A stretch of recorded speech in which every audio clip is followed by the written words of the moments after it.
영광 받으신 줄로 믿습니다. 새해, 새 아침, 그리고 새로 첫 번째 주일입니다. 근데 한번 가만히 생각해 보면은요, 이 아침은 그냥 저절로 온 것이 아닙니다. 하나님께서 창조하신 새로운 날이죠. 그래서 오늘 우리 앞에 당도한 이 새해라고 하는 시간은요, 하나님의 선물입니다. 새해를 위해서 우리가 한 것은 아무것도 없죠. 그냥 하나님으로부터 새해라고 하는 선물이 배달되었고요. 그리고 그 선물이 지금 우리 앞에 있는 겁니다. 반칠환이라고 하는 시인이 쓴 새해의 첫 기적이라는 시가 있습니다. 황새는 날아서, 말은 뛰어서, 거북이는 걸어서, 달팽이는 기어서, 군뱅이는 굴렀는데 한날 한시 새해 첫날에 도착했다. 바위는 앉은 채로 도착해 있었다. 삶의 속도와 모습은 다르지만 새해는 지금 공평하게 우리 모두에게 와 있습니다. 이제 어떻게 그 새해를 살 것인가, 어떻게 그 시간들을 이제는 채색을 할 것인가 하는 것들이 우리의 몫이지요. 어떤 분들은 아름다운 꿈의 빛으로 그것을 그리는 이도 있을 것이고, 아니면 우울한 회색 빛으로 생의 그 내용들을 덧칠하는 사람들도 있을 겁니다. 그럼에도 불구하고 새로운 한 해는 우리에게 열려져 있습니다. 자, 그런데 새해가 되었다고 해서 한 해가 확 달라지지는 않을 것 같습니다. 한번 생각해 보세요. 우리는 올해 2022년도 그전과 크게 다르지 않은 한 해를 살아갈 겁니다. 환경이 바뀌지 않았어요. 여전히 우리는 아웅다웅 할 것이고, 때로는 기뻐하고 때로는 슬퍼할 겁니다. 어려운 그리고 어두운 세상 앞에서 낙심했다가 또 세상이 살만한 것 같아지면 그래도 나름대로 희망을 품고 살아갈 겁니다. 새로운 환경은 우리에게 없죠. 전도서의 고백처럼 해 아래 새 것이 없습니다. 새로운 것이 있다면 그것은 순간순간 새로운 사람만 있을 뿐입니다. 새로움은 그러기에 우리의 환경에 있는 것이 아니라 내 안에 있습니다. 내가 새로워지면 모든 것이 다 새로워지지요. 오늘 새해 첫 번째 주일, 오늘 말씀을 통해서 우리의 삶이 새롭게 되기를 원합니다. 그리고 그 새롭게 되는 것이 바로 나의 심령이 새롭게 되는 것임을 오늘 말씀을 통해서 다시 한번 깨닫고 진정한 새로운 한 해를 살아가는 귀한 은혜가 저와 여러분들에게 있기를 주님의 이름으로 축복합니다. 1절부터 보세요. 골로새서 3장 1절 말씀입니다. 그러므로 너희가 그리스도와 함께 다시 살리심을 받았으면 위의 것을 찾으라. 거기는 그리스도께서 하나님 우편에 앉아 계시느니라. 오늘 말씀이 그러므로 이렇게 시작해요. 이 그러므로라고 하는 말은 접속사이죠. 앞의 내용과 이제 나올 내용들을 연결해 주는 말입니다. 어떤 내용들이 있었죠? 우리는 원래 죄로 인해서 죽을 수밖에 없었는데 예수 그리스도께서 우리를 위해서, 우리의 죄를 구속하시기 위해서 십자가에 죽으셨어요. 그래서 그때 우리는 함께 주님과 죽었습니다. 그리고 그리스도께서 죽은 자 가운데서 다시 살아나실 때 그때 우리도 살아났어요. 새로운 생명이 우리에게 주어진 겁니다. 새로운 사람, 새로운 존재가 된 거죠. 그러므로입니다. 그러니까 새로운 사람이 되었으니 이제 그러므로 어떻게 해요? 위의 것을 찾으라 이렇게 얘기해요. 여기 찾으라라고 하는 이 말의 원래 뜻은 목표로 삼다라는 뜻입니다. 그러니까 새롭게 되었다면, 새로운 사람이 되었다면, 새로운 생명이 주어졌다면 그럼 우리의 삶이 바뀌어야 된다는 거예요. 우리의 삶의 목표도, 우리의 삶의 방향도 바뀌어야 된다. 그러면서 삶의 방향이 지금까지는 땅의 것을 추구했지만 이제는 위의 것을 추구해야 된다. 위의 것을 찾으라 이렇게 얘기해요. 그러면 성경에서 얘기하는 위의 것이라고 하는 것은 뭘까요? 그 다음 나오는 2절을 한번 보십시오. 위의 것을 생각하고 땅의 것을 생각하지 말라. 여기서 위의 것이라고 하는 말에 대비되는 말이요, 땅의 것입니다. 그 위의 것과 땅의 것, 어떻게 우리가 알 수 있을까? 마태복음 6장 33절에 보면 우리 예수님께서 분명하게 설명해 주셨어요. 그런즉 너희는 먼저 그의 나라와 그의 의를 구하라. 그리하면 이 모든 것을 너희에게 더하실 것이다. 너희에게 더하신다라는 거예요.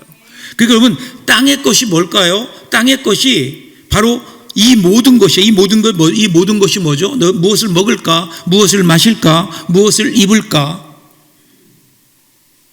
이것이 땅의 것입니다. 그러면 위의 것은 뭘까요? 하나님의 나라와 의를 구하는 겁니다. 그러니까 위의 것을 찾으라, 이 말을 조금 더 쉽게 설명하면 우리의 뜻, 우리의 욕심이 아니라 하나님의 뜻을 구하는 것, 그리고 하나님의 뜻을 따라서 살아가는 것, 그 하나님의 뜻에 순종하는 것, 그것이 바로 위의 것을 추구하는 삶이라는 거예요. 그러면서 이어서 왜 그런가 하면 그리스도가 하나님 우편에 앉아 계시다라고 이렇게 설명합니다. 예수님을 보라는 거예요.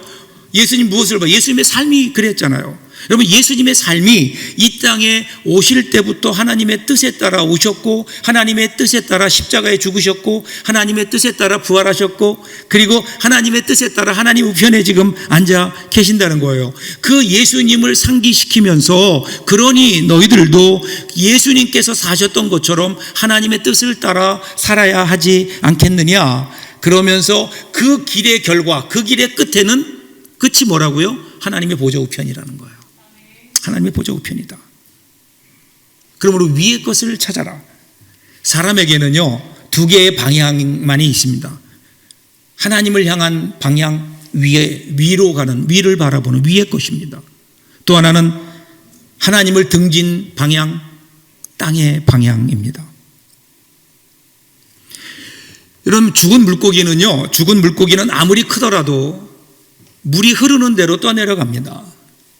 그러나 산 물고기는요, 작은 피라미라도 아무리 급류가 밀려온다 하더라도 급류에 밀려가지 않아요. 밀려가다가도 다시 힘을 내어서 그 급류를, 그 물살을 헤치면서 위로 올라가는 거죠. 무엇 때문에요? 그 안에 생명이 있기 때문에 그런 겁니다. 생명이 있기에 그냥 흘러가는 대로 살아가는 것이 아니라 그 흘러가는 흐름을 거슬러서 올라갈 수 있는 생명력, 그것이 예수 그리스도께서 우리 안에 주신 생명이라는 거예요. 이어령 씨가 소설로 떠나는 영상순례라고 하는 책에서 이렇게 생명을 설명합니다. 뉴턴에게 묻고 싶다. 사과가 떨어지는 것을 보고 당신은 중력의 법칙을 발견하고 그것으로 우주를 설명하려고 했다. 하지만 그 높은 가지에 사과가 매달려 있게 한 생명의 힘에 대해서는 아무런 설명도 하지 못했다. 여러분 아시는 대로 유명한 과학자인 뉴턴이 떨어지는 사과를 보면서 중력의 법칙을 발견했잖아요. 그리고 그것을 통해서 모든 힘의 근원을 찾으려고 했습니다.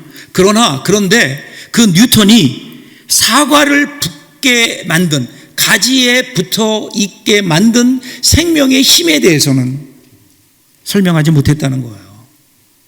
사과의 작은 씨앗이 무엇이기에 거기에서 싹이 나고 그것이 나무가 되어서 거기에 사과가 열리고, 그리고 그 사과가 떨어지지 않도록 붙잡고 있는 그 힘은 과연 무엇인지, 사과 한 입을 깨물면 여러분 그 힘이 우리에게 전해지지 않나요?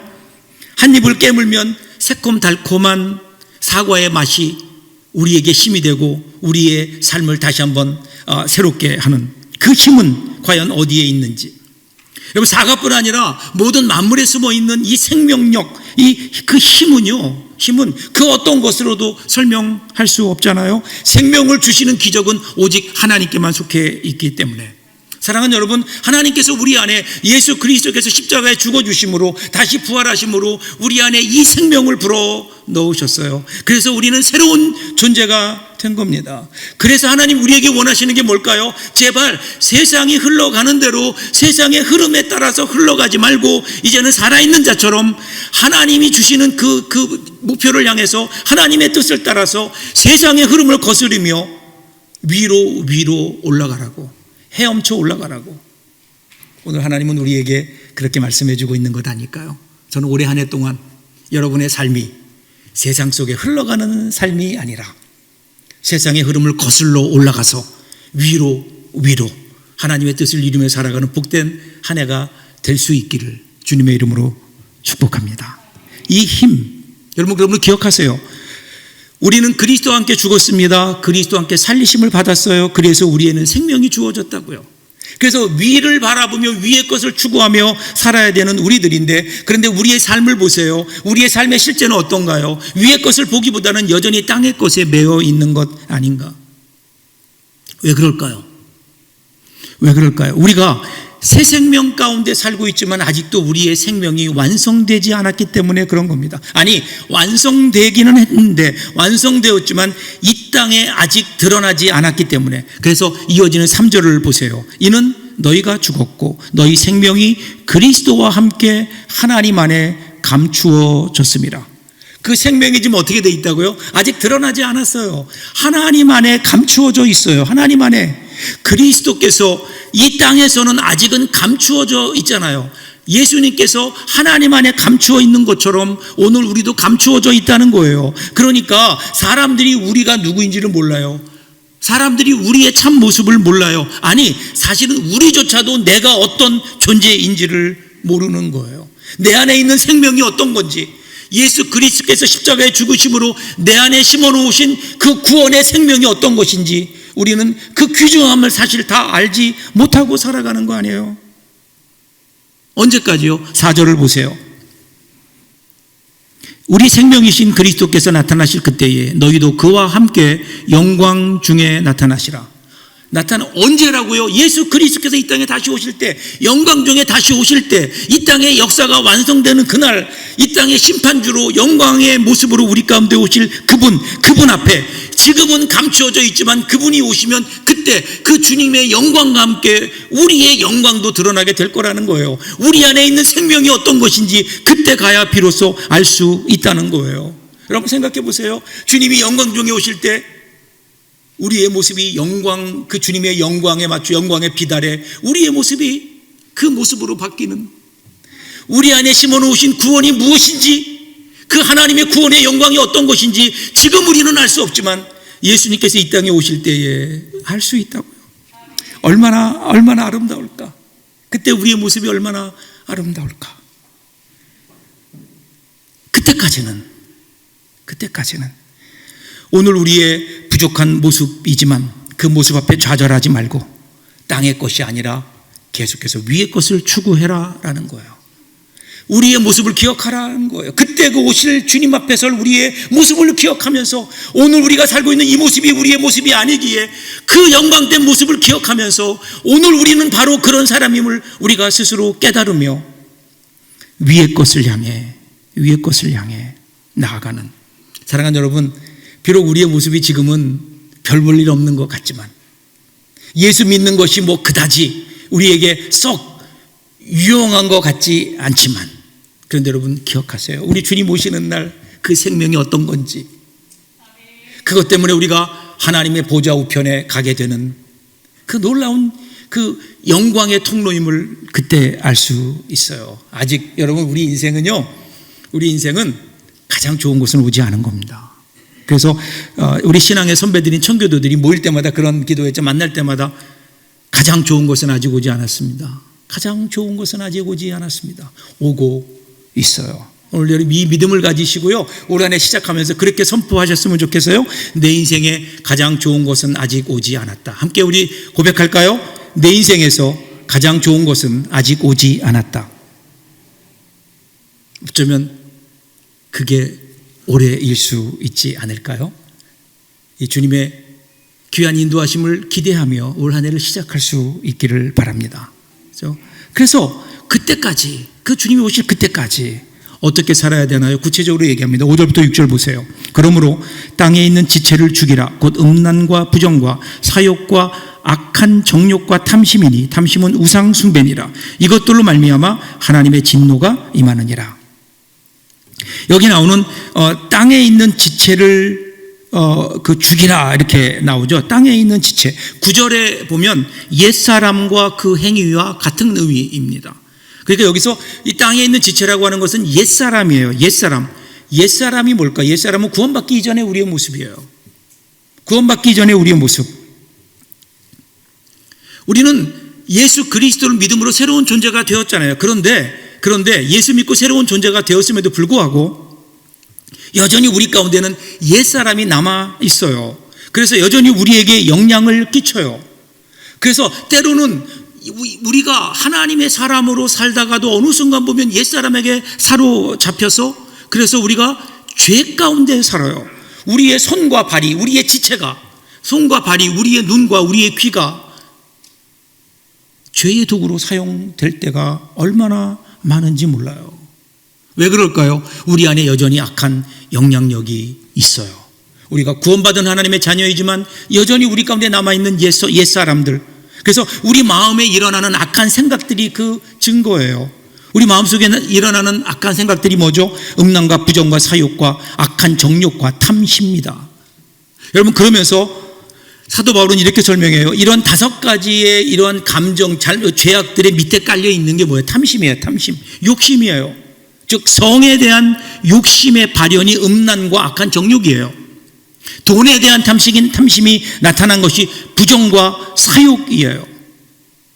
그래서 우리 주님이 모든 죄의 뿌리가 욕심이라고 하셨잖아요. 우리 가운데는 욕심이 있어요. 이 욕심이 우리를 지배해요. 이 욕심이 뭘까요? 하나님이 나에게 주신 것에 만족하지 못하는 거예요. 나에게 주신 것에 만족하지 못하고 내가 갖지 못한 것들, 남의 것들을 탐해요. 그래서 탐심은 모든 죄악의 뿌리가 되는 거예요. 그리고 탐심이 우리 가운데 사로잡히게 되면, 우리 마음에 자리 잡게 되면 그것이 우리를 지배해요. 우리의 신이 돼요. 그것이 우리를 움직여요. 그래서 그것이 우상이 되는 거예요. 그 탐심은 우상 숭배다. 그래서 어떻게 해요? 이 탐심을 죽여라. 그리고 나서요, 8절과 9절 보시면 또 하나의 죄의 목록이 나오죠. 근데 여기에 나오는 죄의 목록을 보면 조금 달라요. 5절부터 나왔던 죄의 종목은 죄의 욕구와 더불어, 즉 탐심으로 인한 음란과 부정과 사욕과 악한 정욕과 이런 것들이에요. 그런데 8절부터 나오는 말씀을 보면 행위와 관련된 목록이 나옵니다. 그래서 8절 보면 이제는 너희가 모든 것을 벗어버려라 라고 하면서 이렇게 시작해요. 곧 분함과 노여움과 악의와 비방과 너희 입에 부끄러운 말이라. 너희가 서로 거짓말을 하지 말아라. 사도 바울이 지금 죽여야 될 죄악된 성품에서 나오는 욕망들, 그러니까 어떤 그 행위들을 직접 언급한 이후에 이제는 그러한 것들에 대해서 어떻게 하라고요? 벗어버리라는 거예요. 벗어버려라. 사랑하는 여러분, 지금 사도 바울은 뭐라고 얘기해요? 우리가 그때까지 해야 될 일이 뭐냐? 주님 오실 그때까지 우리가 해야 되는 일이 뭐냐면 바로 우리 속에 있는 죄악된 성품을 죽여야 되는 일이고, 그리고 그것으로 인해서 우리 가운데 나타나는 구체적인 죄악의 모습들을 벗어버리라고 얘기해요. 벗어버려라. 죽이고 벗어버려라. 그리고 이것을 다시 한번 이렇게 강조해서 설명해요. 9절 하반절부터 10절까지를 보세요. 옛사람과 그 행위를 벗어버리고 새 사람을 입었으니 이는 자기를 창조하신 이의 형상을 따라 지식에까지 새롭게 하심을 입은 자니라. 이미 우리는 옛 사람을 벗어버렸어요. 그리고 새 사람을 입었습니다. 이것이 출발이에요. 이미 우리가 새 것이 되었다는 겁니다. 여러분, 왜 옷을 입고 벗고 옷 입음으로 설명하고 있을까요? 여러분, 고대 사회에서는요, 그 사람이 어떤 옷을 입었느냐, 이것이 그 사람의 지위를 나타내요. 그 사람이 누구인가를 나타내는 거예요. 그러니까 새로운 주님이 주시는 의의 옷을 입었다고 하는 것은 이미 우리가 하나님의 자녀가 되었다라고 하는 겁니다. 이제 그리스도께 속겠다는 거예요. 그러니까 이제 해야 될 일은 뭐예요? 옛사람의 행위를 벗어버리는 거예요. 그리고 날마다 새로운 하나님이 주시는 새로운 의의 옷을 입어야 되는 겁니다. 이것을 세번역에서는 이렇게 설명해요.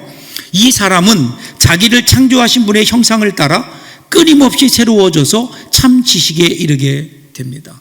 날마다 우리가 살다 보면 우리도 모르는 사이에 우리가 입고 있는 옛사람의 옷을 벗어버리고 날마다 주님 주시는 새로운 은혜의 옷을, 거룩한 옷을 입어야 된다는 거예요. 그 과정을 이렇게 설명해요. 자기를 창조하시니, 즉 창조주 하나님의 형상을 따라 끊임없이 새로워져서.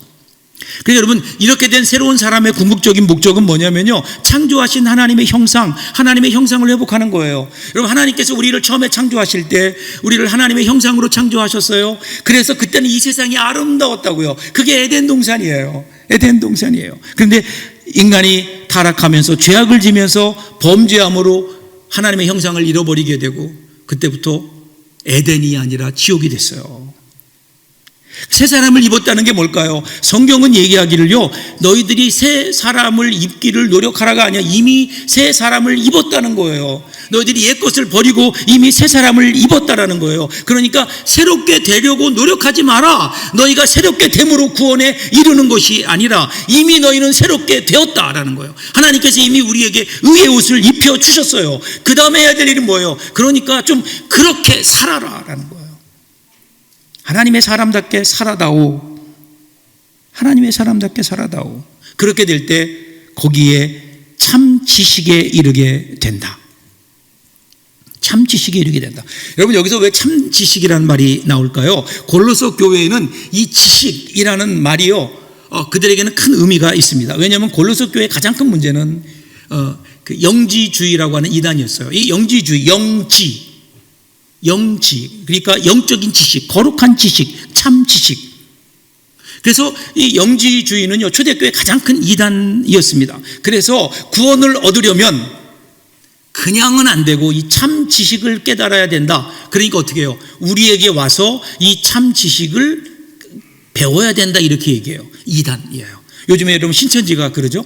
우리에게 와서 배워야 구원에 이를 수 있다고요.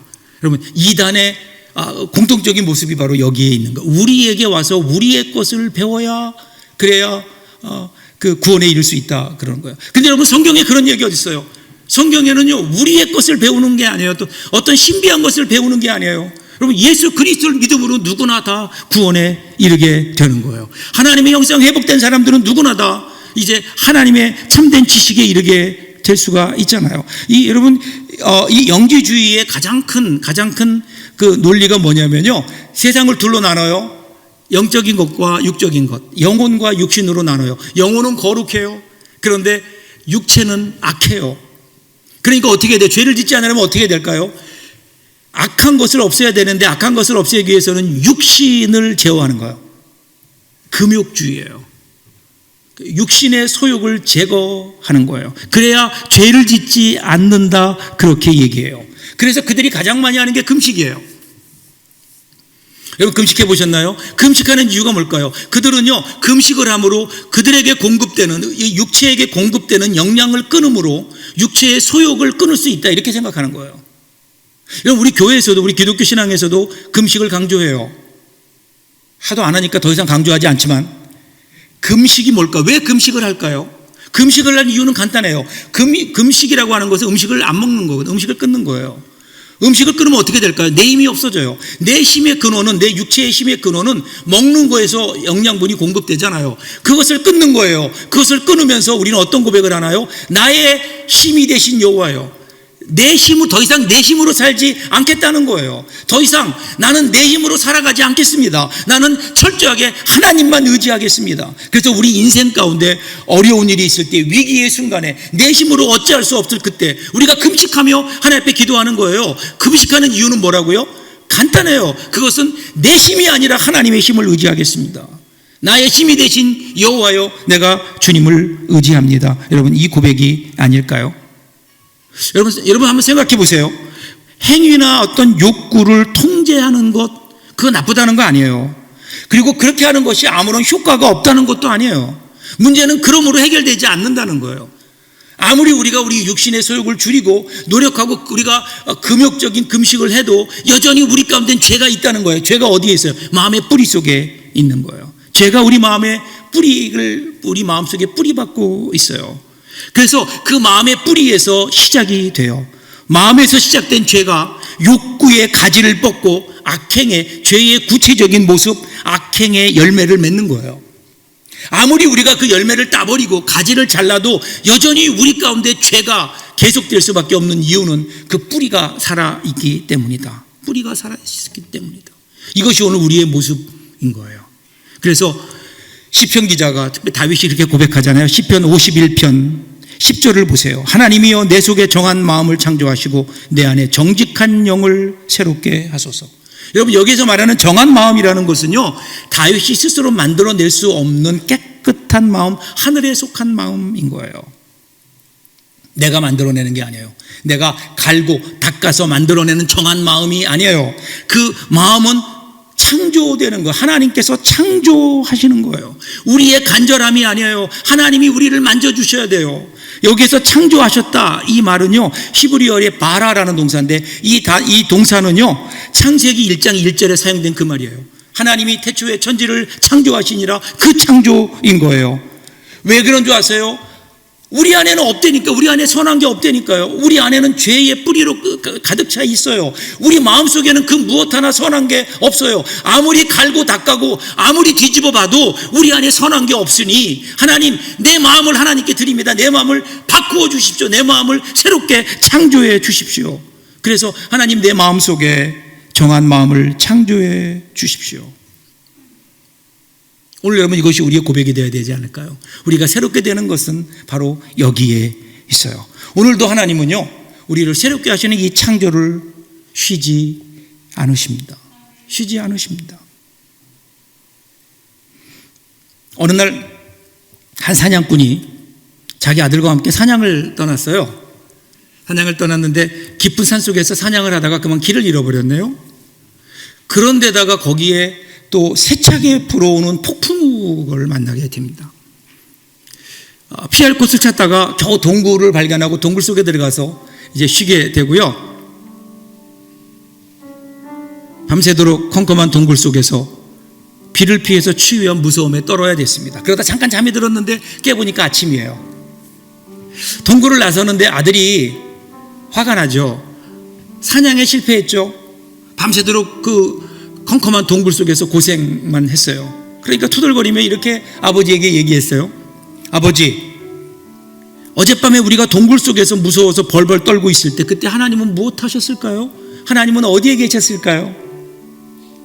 그때 그 아버지, 사냥꾼 아버지가 아들을 바라보며 빙그레 웃더니 이렇게 대답했다고 해요. 하나님은 밤새 우리를 위해서 이 좋은 아침을 만들고 계셨단다. 이것이 여러분 하나님의 창조 아닐까요? 우리가 지난 한 해 보면 혼란과 고난 속에서 지냈죠. 그 혼란과 고난 속에 하나님은 뭐하고 계셨을까? 그런데 하나님은요, 그 혼란과 고난 속에서, 그 어려움 속에서 하나님은 기대를 가지시고 2022년 새로운 한 해를 만들어 주셨어요. 그리고 오늘 그 증거가 우리 앞에 있잖아요. 새로운 한 해가 우리에게 열렸습니다. 여러분, 이런 믿음으로 시작하십시오. 사랑하는 여러분, 존재하는 모든 것은 낡아지는 운명에서 헤어날 수 없죠. 그 운명 속에 있는 겁니다. 낡아지는 모든 존재들은요, 운명적으로 새로움을 추구합니다. 갈구합니다. 그런데 존재하는 모든 것들은 낡아짐을 막을 방법이 없어요. 새롭게 할 능력이 없어요. 이것이 여러분 존재의 한계예요. 모든 존재는 시간이 흐르면서 낡아지게 되어 있잖아요. 그래서 새로움을 갈망하고 새로움을 추구하지만 결국 새로움에 도달하지 못해요. 낡은 것의 궤적에서 벗어나지 못합니다. 우리가 우리를 스스로 새롭게 할 수 없잖아요. 그런데요, 유일하게 내가 만물을 새롭게 하노라 이렇게 선언하신 분이 계시다고요. 그분이 누구예요? 그분이 바로 예수 그리스도이십니다. 역사 속에 그 어느 누구도 감히 존재의 새로움을 선언한 적이 없어요. 그런데 그렇게 선언할 수 있었던 이유가 뭘까요? 그분이 창조주 하나님이세요. 우리를 만드셨던 그분이에요. 온 우주를 창조했던 그분이에요. 날마다 새롭게 하시는 그분께서 오늘 우리를 향하여 말씀하세요. 내가 너희를 새롭게 하노라. 비록 우리의 삶의 환경은 그대로일지 몰라요. 코로나로 인해서, 영적 침체로 인해서 앞이 보이지 않을 수도 있습니다. 그럼에도 불구하고 하나님께서는 우리를 새롭게 하십니다. 우리의 환경이 아무리 어렵고 어둡더라도 하나님은 우리를 새롭게 하시고 우리 안에 말씀의 빛을 비추시고 우리 안에 성령의 기름을 부으셔서 우리를 새롭게 하셔서 우리를 통해서 이 땅을 새롭게 하기를 원하시는 거예요. 올 한 해를 시작하면서 여러분 여기에 새로움의 비결이 있지 않을까요? 예레미야 애가 3장 23절 보세요. 이것들이 아침마다 새로우니 주의 성실하심이 크시도소이다. 아침마다 새로운. 올 한 해 동안 여러분, 저와 여러분에게 이 은혜가 있기를 바랍니다. 아침마다 새로워지는, 날마다 주님의 은혜로 새로워지는, 그때로 우리의 삶이 진정 새로워지지 않을까요? 그래서 올 한 해는 정말 새롭게 하나님이 주신 새로운 은혜와 복을 누리며 살아가는 새로운 한 해가 되시기를 주님의 이름으로 축복합니다. 기도하겠습니다.